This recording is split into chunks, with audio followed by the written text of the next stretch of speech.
I have a 24-year-old nephew who recently qualified in BCom law, and he was very lucky to get a job in one of the banks. And the last time I had a conversation with him, I was congratulating him, and also at the same time, I reminded him that at 24 years old and qualified in BCom law, and obviously he's got ambitions to become either a prosecutor or an advocate, senior counsel, hopefully even a judge or a magistrate.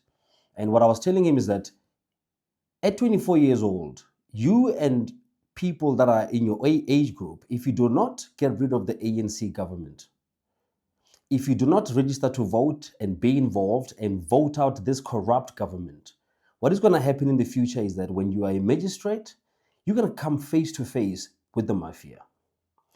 If you do not get rid of the ANC now, register to vote, be active, and vote them out, you as a prosecutor in the future, as an advocate in the future, you're going to come face to face with the mafia.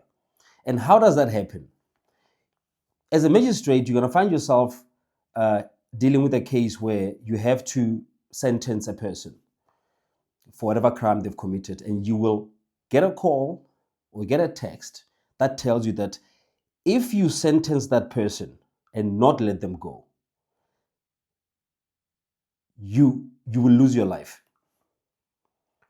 You will get communication about the case that you are working on in the future.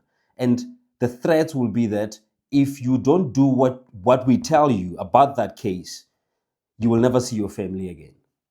If the ANC continues to be in power, it means that the mafia or the criminal syndicates are gaining power. Every year that we let the ANC be in charge of this country, every year that we let them continue, every election cycle that we let them continue, the power of the mafia in South Africa gets stronger, gets bigger, and gains more influence. Meaning that every sphere of your life will be run by criminal syndicates. It's already happening with the water mafia. If you look at how municipalities are running the water systems now, there's always going to be lack of water, which is obviously manufactured. And there's going to be a supply of water tankers. And then if these people invest so much money, all the millions that they've put in buying all these trucks, it means that they have to collect invoices. They have to send invoices and collect payments.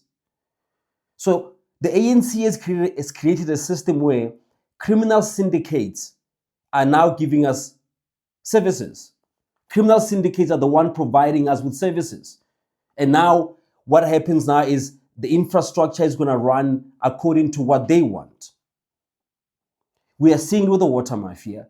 Anybody that is watching Madlanga Commission now, you can see the web is starting to show up about how deep the influence of criminal syndicates is in our political system and in the South African Police Service. So any young person who graduated and you're working in IT, you're working in anything that you studied for, be very, very let me make it very clear to you. If you don't vote out the ANC government, you're going to have a country that is run by the mafia, meaning that if you study law and you're a prosecutor, you study law and you're an advocate, and you take a case and you take that case not knowing that that case or whatever that crime is connected to the mafia, and then you're going to come face to face with the mafia.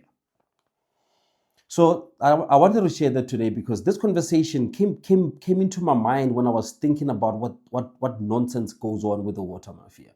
And for somebody that studied law, you have to make sure that you get rid of this government so that you can live in a country where you can be a magistrate and then prosecute people, sentence them, knowing that you can do it without fear or favor.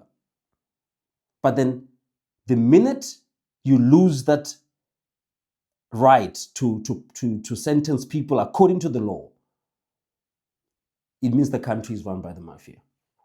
Anyway, those are my thoughts for the day. Until then, stay safe.